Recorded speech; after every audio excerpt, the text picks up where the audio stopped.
Hello and you're welcome to the Big Tech Show with me, Adrian Weckler, the tech editor of the Irish and Sunday Independent, and we're talking about Apple. It was a fairly big week for Apple launches. No iPhone 12, but a few other things. So to join me to talk about these, I have Mark Kavanagh, Senior Assistant Editor at the Star and Digital Editor of Buzz.ie. Mark, welcome to the podcast. Good to be back, Adrian. Big week for all things Apple.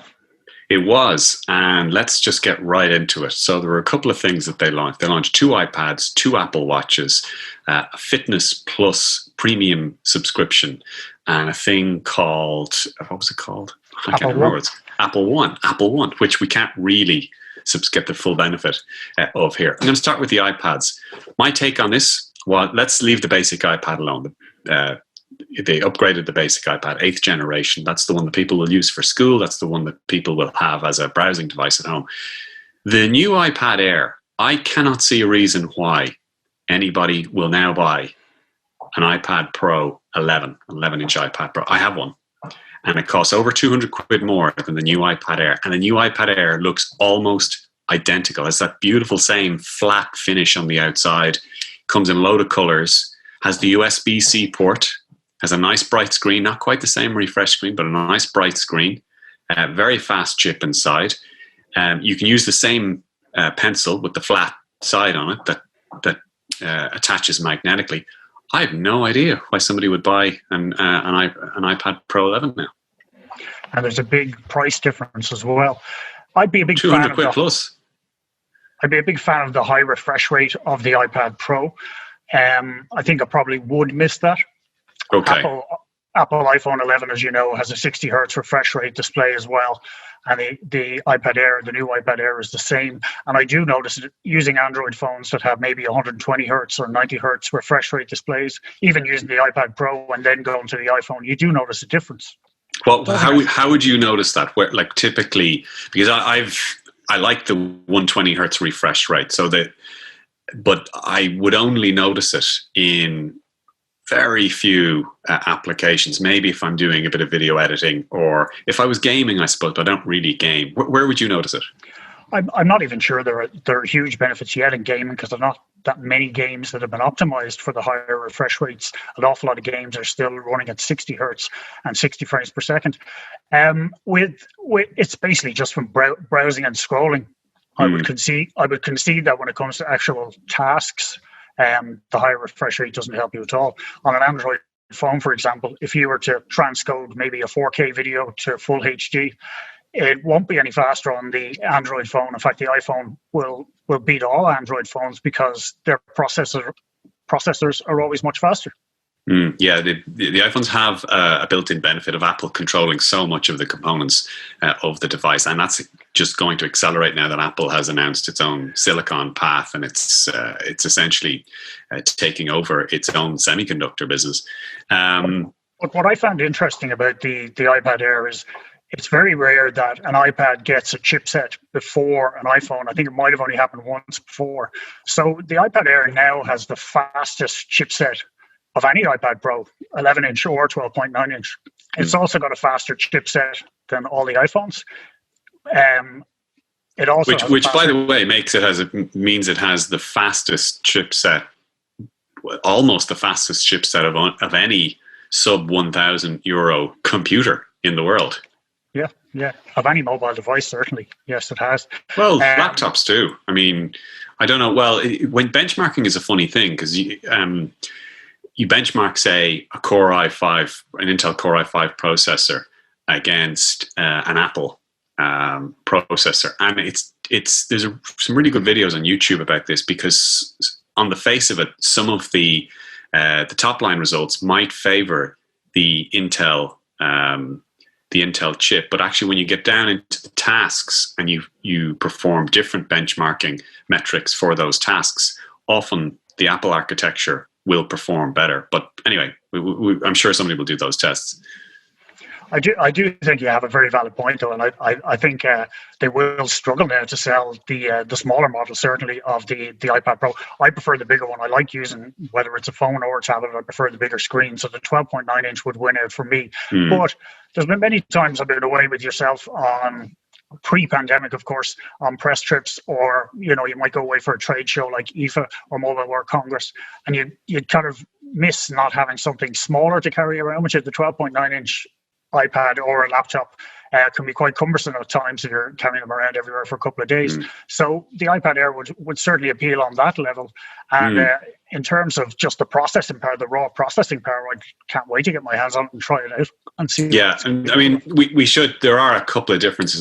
So apart from the refresh rate, the new iPad Air doesn't have Face ID because it doesn't have the additional cameras, actually front or back. So it doesn't have, the iPad Pro has 2 rear cameras, a wide and an ultra wide, and then it has the LiDAR camera for things like augmented reality. The iPad Air doesn't have that, and it doesn't have Face ID front camera setup. Instead, it has a Touch ID button on the power button. Now, a lot of people will like that. A lot of people like the idea of Touch ID. I do find Face ID very, very handy because I find it works immediately.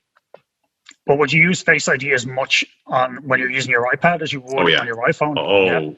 And even more, because the problem with the iPhone with Face ID is when I'm out and about now, I'm either wearing a mask or I'm wearing sunglasses.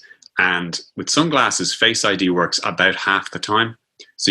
But I don't want to be suckered into a game of will it work or not this time. So I just end up putting in the PIN code anyway. There's no Touch ID on an iPhone anymore.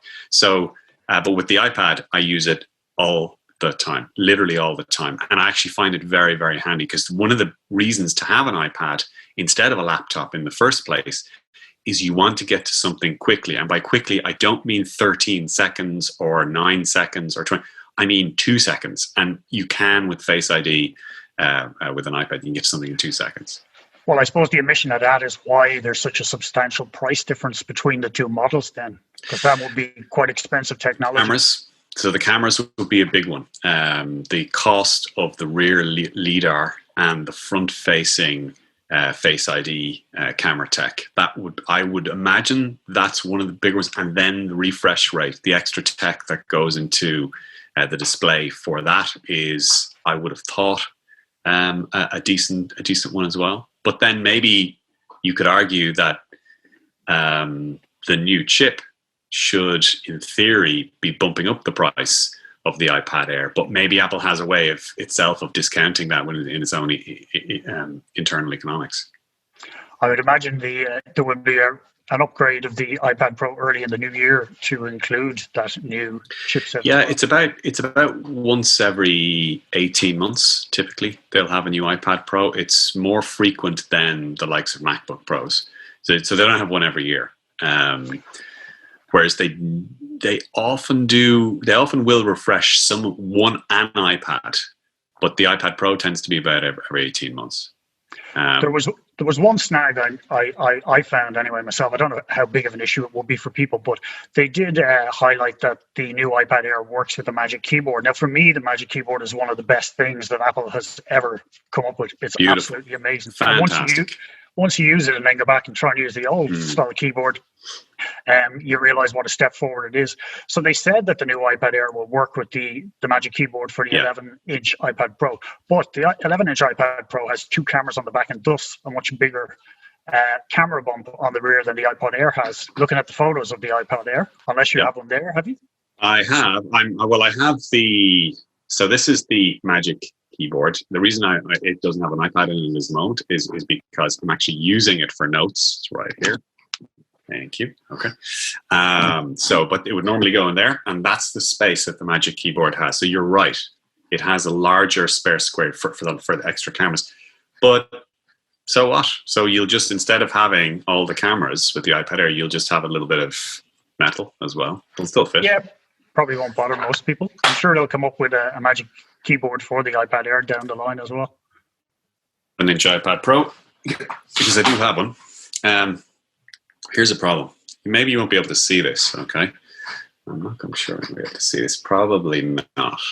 Maybe if I angle it that way. No. So I've had this in its case. A good iPad keyboard, not the Magic Keyboard, but the other iPad, the regular one, and carrying it around in a case. And the pressure of other things in the bag, in the case, against the screen has actually cracked the screen. So there was no one incident when I dropped it or anything. I'm very careful with these things. And the screen cracked because I looked it up. it's a known issue with. I think it might just be with iPad Pros. Actually, I'm going to put a major asterisk in that. It may not be just with asterisks, but it is a known issue with let's call it tablets or screens in bags succumbing to pressure from things around it and the screen cracking. But that's the first time it's out. I've been doing it since the iPad's been out, and that's the first time it's happened to me. And I mean, you're probably talking about 400 quid to get that screen fixed. So I'm not doing it. So I saw today on independent.ie you had an article about whether the iPad can finally replace the laptop as your main working tool. You must use your iPad Pro pretty much more than you would use a laptop, would you? Yeah, I have two go-to machines on a daily basis. So that would take up 80 to 85% of my work, of all of my work, and my leisure stuff as well.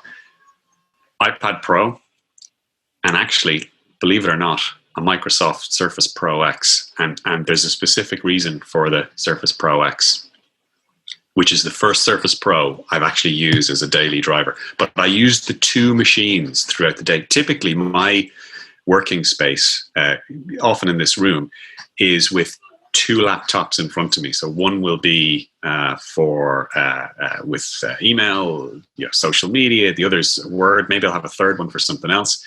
But the iPad Pro and the Surface Pro X will always be in that mix. They are the two devices I use. If I had to pick one, I'd probably pick the iPad Pro because I do a lot of photography and videography, and it's just easier to use that, to use the iPad, but it's just fantastic for that. And so the combination of the two, but I'd be very happy with the Surface Pro X as well. But yeah, so can an iPad now be used as a replacement for a laptop? I think a few years ago, the answer was mostly no for most people. Mostly no. Some early adopters could, but people who have a typical average day at work with their Microsoft apps and all the rest of it, maybe not. Or you'd struggle. There'd be gaps. Now, I really don't think there's any question. So you mentioned the Magic Keyboard. That Magic Keyboard now, it's expensive. It's over 300 quid. It is fantastic. It's right up there with the best keyboard, as you know, right? With the best keyboards. And the Microsoft Office suite now gets updated as regularly and as quickly as the Windows versions. In fact, sometimes the Apple versions of Microsoft's apps are better. Oh, it's fantastic. And to be fair, they were always pretty good on Macs as well. Like Microsoft Office users never really had that much of a problem on Macs. But definitely the iPad has caught up there. But like we're talking about the iPad Pro, you look at the basic iPad now, the one that costs €370. They've just updated that to the 8th generation. Very powerful chip in there. That now hooks up with Apple's Smart Keyboard. It's not as good as the Magic Keyboard, but it's not bad. That will also work with a trackpad, a mouse. You can use cursor control on it. It multitasks. You can split the screen. I mean, the things that ruled the iPad out a few years ago as a potential work machine were those things, which I'm just too used to using a mouse. I'm too used to using a cursor. I can't really multitask. The keyboard that you get, they're okay, but they're a little bit sort of thin, and I can't really type very quickly. Like, those issues have kind of been solved. So I believe that it is. And also, if you look at the sales of iPads, this is, we'll get on now to critics of the iPad and critics of Apple in general.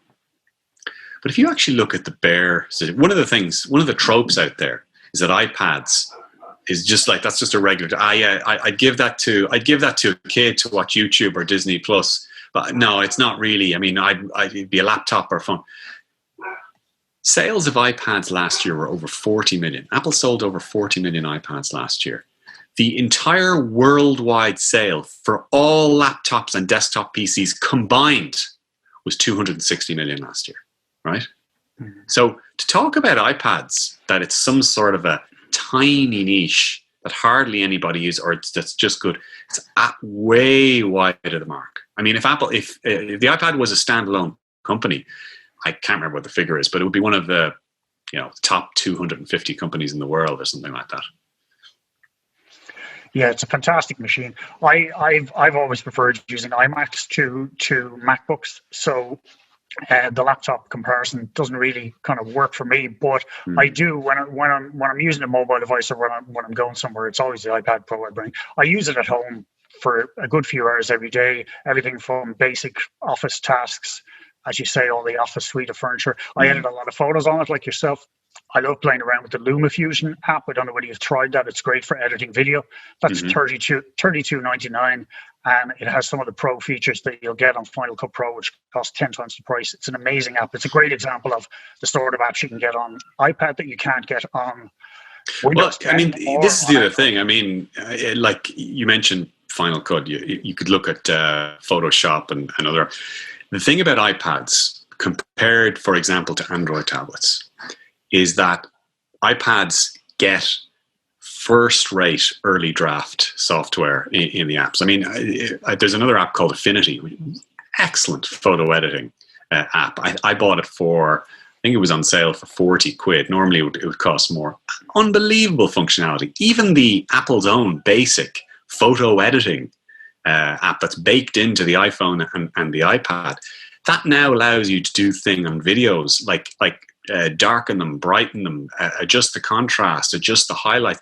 That's amazing for a bog standard, free, beginner friendly editing app. So, I mean, we were talking about this before. I think I don't know if you had a chance to review it. I reviewed the Samsung Galaxy Tab S Plus. Very nice piece of hardware. It's their version of the iPad Pro. 900 quid, 800 or 900 quid to buy.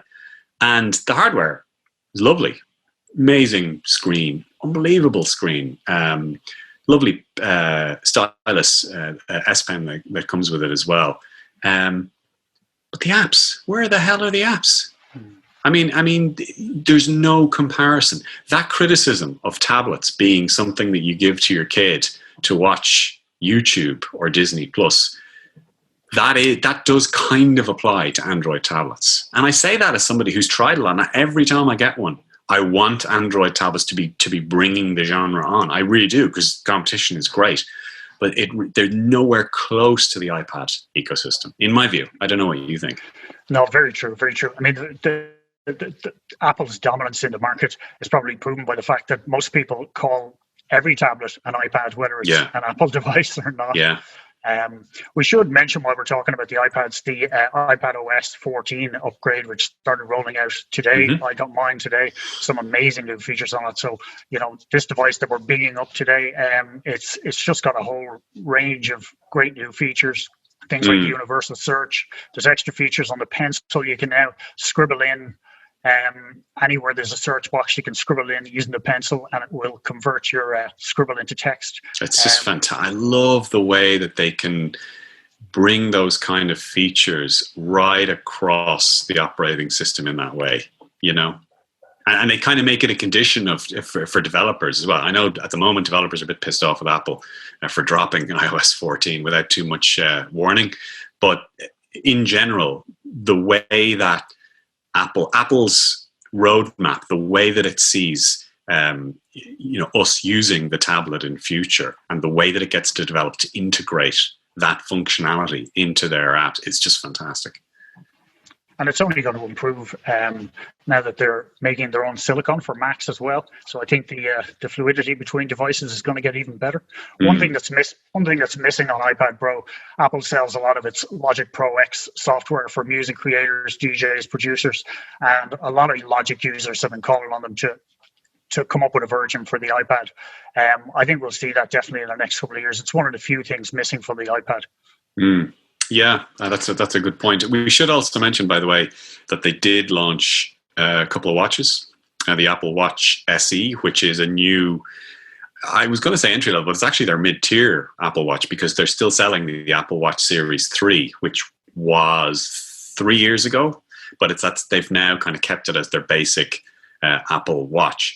And actually the price of that has dropped to €215 here, because the Apple SE has come in at, I think it's €294. This 2% VAT decrease has kind of screwed up the nice round figures, but I think it's €294 for the Apple Watch SE, which brings the Apple Series 3 down to 215. And then there's a new flagship Series Watch 6, which I think starts at €422.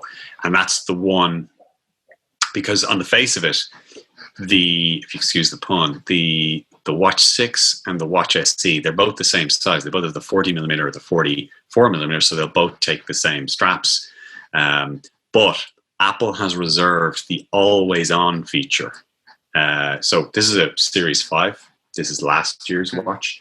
Now, even when this is upside down, as you can see, the watch face stays on in kind of a low power mode.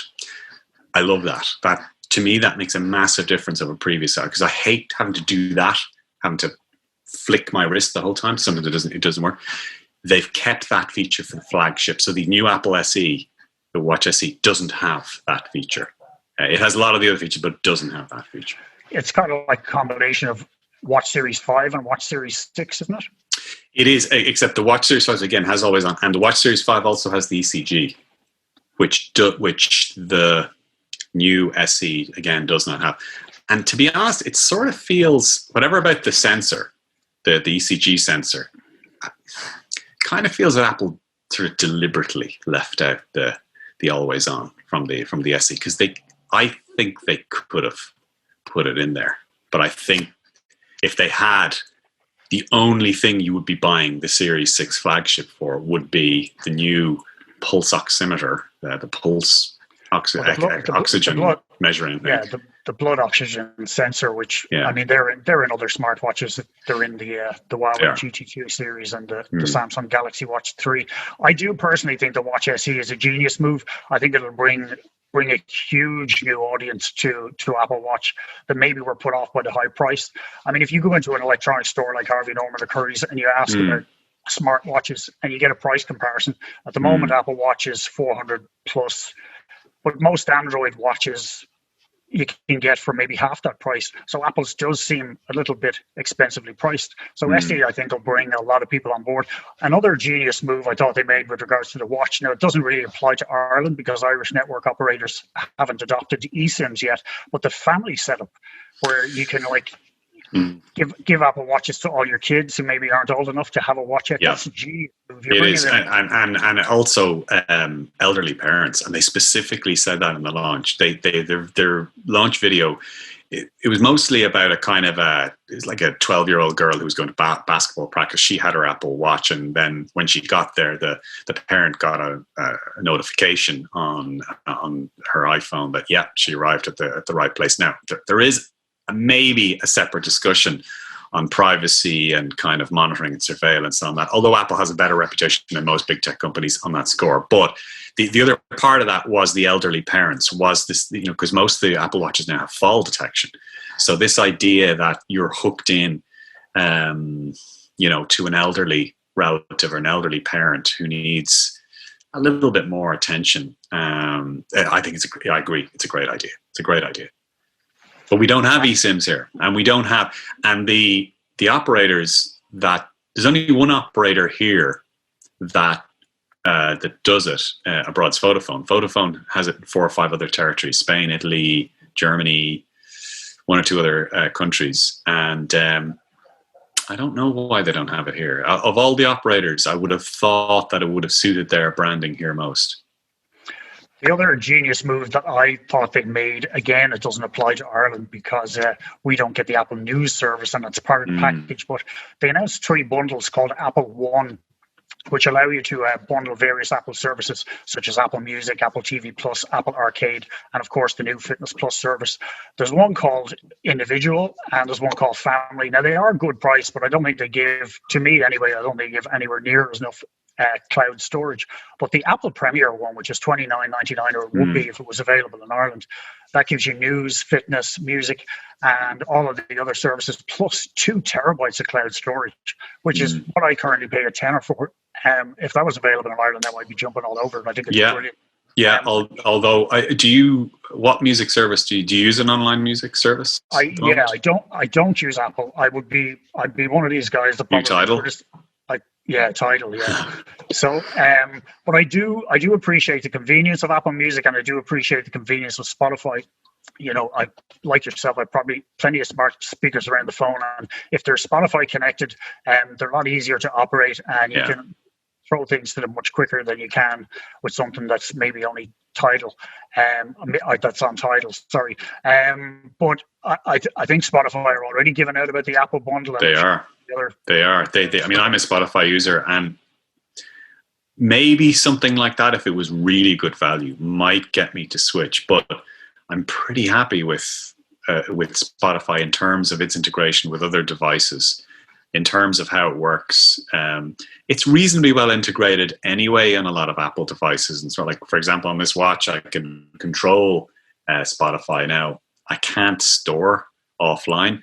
On another watch that I was testing, which I have right here, which is the Garmin Fenix 6 Pro Solar, which is a solar-powered smartwatch. No, it's only partially solar-powered. On the Garmin series, the Fenix series, you can actually store them offline. So you can actually bring down hundreds and hundreds of Spotify tracks or podcasts or whatever, and actually offline on your watch and listen to them by Bluetooth on your little buds, whatever buds you have offline. That is fantastic, But that's the only music service you can do it with. Well, that's one of the benefits of having Apple Music. If you have an Apple Watch, you can go out for a run or go out for a walk, and you don't need to bring your phone with you, and you can have the music all stored on your watch. I also kind of don't like being trapped in the Apple ecosystem. I mean, I have a lot of Apple stuff. I like a lot of what it makes, obviously, as is clear from the tenor of the conversation that we're having. And yet, I remember being annoyed 10 years ago when I felt trapped in iTunes. I mean, I'd invested so much in iTunes. It was kind of useless. I mean, oh yeah, sure, I can burn a load of CDs and, kind of migrate them to something else. But I felt trapped. I don't want to feel like, if I decide that I want, if I want to shell out for Samsung's Fold 3, for example, next year, maybe I will. Maybe I'll want to use that phone.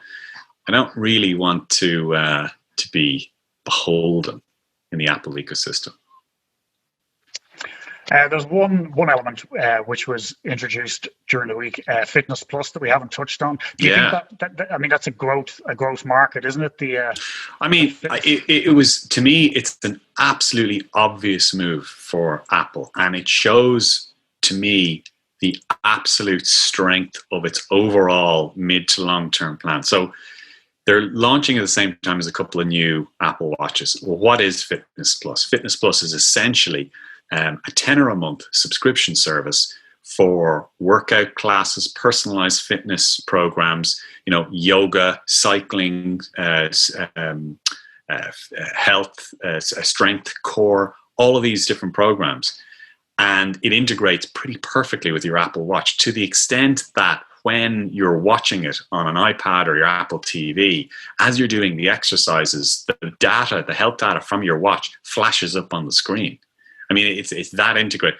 And I think it's a genius move. I think it'll get an awful lot of customers. I don't necessarily think it'll destroy Peloton or any of those companies, because I, from what I understand, I'm not a Peloton user, but the people I know who are Peloton users absolutely love it, and I don't think this will tempt them away from it. But they may decide to take out a second fitness subscription. I don't know. I think we're all getting kind of subscription fatigue. What do you think of it? I think the timing is just perfect, because I notice a lot of personal trainers who would be out of business in the last few months because the gyms are closed and they're not allowed to operate as normal. They've been running sort of online classes. I think those are the kind of guys that are going to be hit by this. I think it's a brilliant time for it, because I mean, the lockdown looks like it's here for another while yet. We could have one. So I think gyms are going to maybe, there's going to be a lot of restrictions, and some of them will be still closed for a long time yet. So the timing of this is brilliant. And unlike some of the other services that I mentioned today that aren't available in Ireland, Fitness Plus, we're one of the lucky few countries, one of only six. We're one of the 6 launch countries. And usually when Apple launches a new service, it's always US, almost always UK. For some reason, frequently Australia gets lumped in there. Apple's very big and very committed to Australia, and then usually Germany. That's the next big country they launch in. But actually, we've managed to sneak into the top 6. Maybe Apple's just happy that this whole 14 billion thing is over. I don't know. Obviously not. Obviously, I'm being facetious. The two are not linked, Tim, if you're listening. I know that they're not linked. Just a joke. But we're one of the first 6 countries. I think, and see, this is the thing about Apple stuff as well. Apple has a lot of snipers and critics, and the odd time I've partaken myself over the years, but there's a core critic of Apple that just actually doesn't get it. They don't get why the company is successful. Like, there are a couple of different categories of people who snipe. One of the ones I bump into most frequently is the kind of the advertising marketing know-it-all, who's convinced that it's all just a marketing scam, that everything is just a marketing scam. That actually, just stick this label, stick that label on. Oh, sure, and then you fly. And the premise of that, belief is that people are idiots and that they cannot tell the difference between a service or a product that is good or is high quality and one that just it is the most asinine assessment of Apple stuff. And they're always the people as well, by the way, who are just dazzled by dollar signs. Then when you say that Apple's worth $2 trillion, they can't believe it. And all of a sudden they want to buy Apple stock. Anyway, I could go on. There's another journalist from another newspaper had a lighthearted cut off me the other day when I was going through the stuff that Apple was announcing, basically saying that, look, here's an example of this completely shallow, materialistic, orgy that we're all in when Apple announces something. I can see his point. But on the other hand, Apple it's a really, really unique company in the sense that when it launches a product, as often as not, that product tends to go on and be transformed, and it transcends a lot of genres. It's tech, it's kind of lifestyle, and people end up using it an awful lot. There's an awful lot of interest in it. So when they launch a product, yes, we jump on it and we try and get under the hood. What does this do? What will it work? What are the upgrades? Because it's going to affect the lives of a lot of people. Can I take that point up? Ryan Tuberty, for the benefit of anyone who's listening or watching from outside Ireland, Ryan Tuberty is the presenter of a daily radio show, which is one of the most listened to shows on Irish radio. And yesterday he was talking about the cult of Apple and how he didn't understand it. On Tuesday night, when the YouTube live stream was on, 1.5 million people were tuning in on live stream on YouTube. Now, bear in mind, there were many other ways to listen. And if I could just talk about the production for a second, Adrian, because I thought it was just absolutely outstanding. And I have a question as someone that goes to Cupertino regularly for you at the end of this. But I normally would watch the Apple event in work, and maybe yourself and Ciara O'Brien from the Irish Times would be the Irish representatives over there. So I'd follow you guys on Twitter. I'd have maybe the phone in front of me on my desk in work. Bear in mind, I'm in an office full of people. They don't want to hear the Apple presentation. And I might have my AirPods in and I'm listening to Tim Cook talk and I'm following your tweets. The other day, I was watching it through my Apple TV box at home on a TV rigged up to a soundbar and a subwoofer.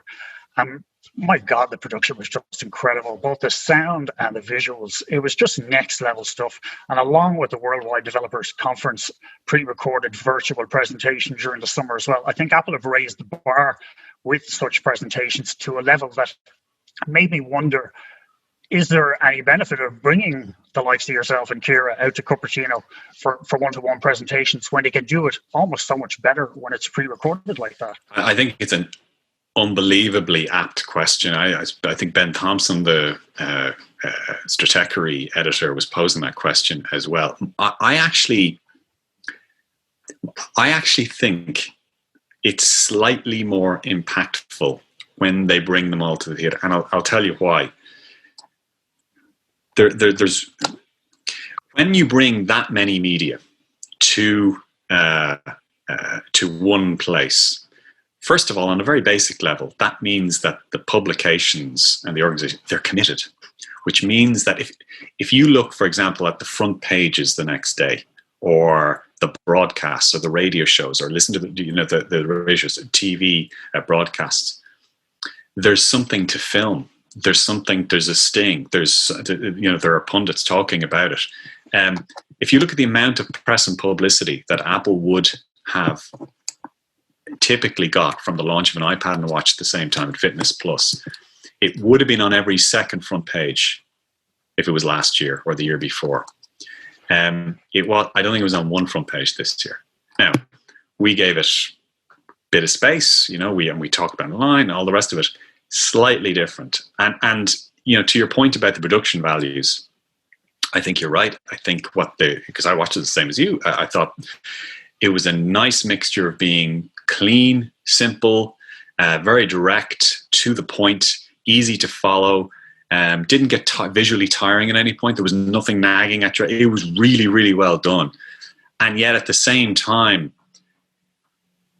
there wasn't anything naturally from it that was sort of razzmatazzy or something that you could put into a bulletin or anything like that. So that just from a shallow media point of view, I don't think they're going to get as big a splash out of hosting it that way. Now, this is not a plea for me to keep going out, because honestly, and I know you're going to have a world's smallest file in, they're 36-hour trips. So you leave Dublin usually 11 o'clock from Dublin, 12 o'clock, you're on the plane to San Francisco. You get there. By the time you get to the hotel, it's 2 or 3 o'clock in the morning your time. They're asking you to just stop by and say hello and have a drink or whatever, a Coke. Fine. You do that. You go to bed. It's literally a few hours. Then you then drive to the location. You cover the conference. You're jet lagged, but you're filing on the spot stuff. You're filing a piece. Then you go home, and then the next morning you fly home. That's how it works. You're not seeing San Francisco. You're not seeing. There is no sort of downtown Cupertino really or San Jose that you sort of you're flying in a long flight. You're then covering it, and then you're flying back. Happy to do it. I mean, don't get me wrong. This is not oh, poor me, but I'm just making the point that the reason I say that I think they get a better hit for their book is not because I just want to be on that sort of, a plane out to California all the time. It is genuinely sort of coldly assessing the bang for the buck that they get in terms of publicity. But I think they probably value, in fairness, they probably value the one-on-one sort of feedback from guys like yourself as well when you're there.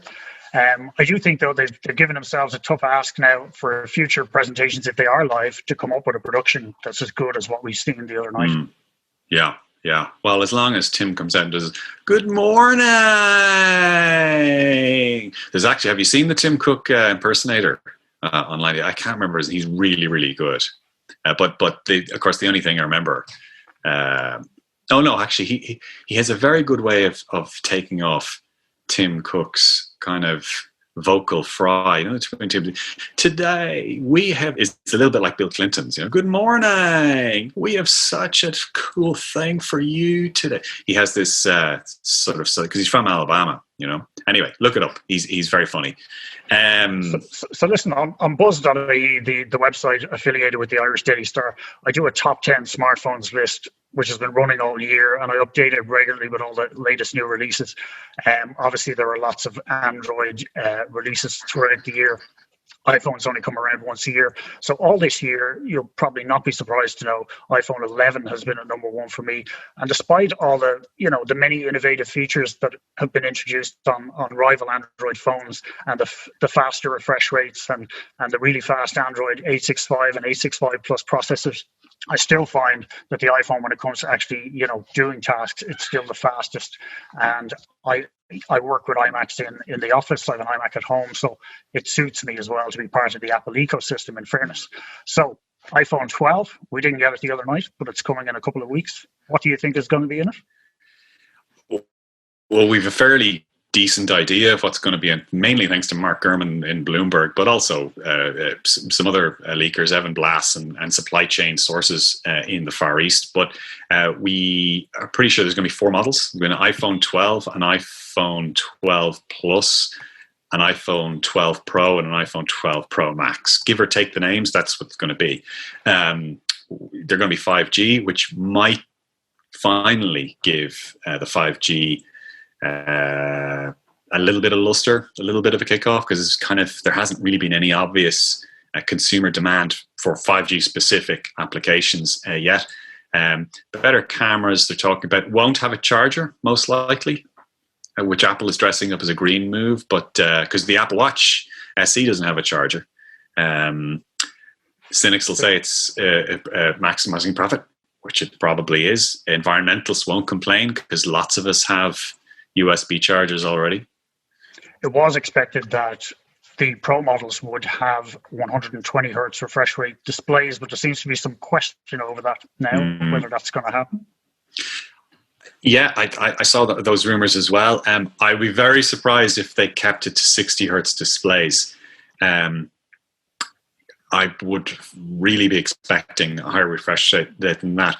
But one thing Apple has never done is bump something up when it's really going to pull badly on some other part of the ecosystem. So, for example, if 120 hertz refresh rate would cause 10% of iPhone users to have a really bad battery experience, they won't do it. They just won't do it. Because the bad press they'll get from the battery issues would outweigh 10 to 1 the kudos they'll get for 120 hertz. But I still think it'll be a step up. The thing about refresh rates on phones, though, and we've talked about this before, as nice as they are on things like iPhones, like the iPhone has never had really a problem with fluidity or scrolling smoothness at 60 hertz. I think if you asked most people, I don't think it's the feature that would come to mind because Apple does so much of its other hardware and software integration so tightly. It's not as big an issue, I think, on an iOS device as it is on an Android device when you're looking at maybe a Samsung phone, a Google Android operating system, maybe even something else going on in the background. So lots of exciting stuff to look forward to, in short, from iPhone 12 in October. Yeah, I noticed, by the way, you're saying iPhone 12 rather than the iPhone 12. I know we all kind of like slip into that, but I'm trying to hold, because when you look at an Apple press release, they talk about iPad and watch and iPhone, and I'm always putting in an iPhone or the Apple Watch.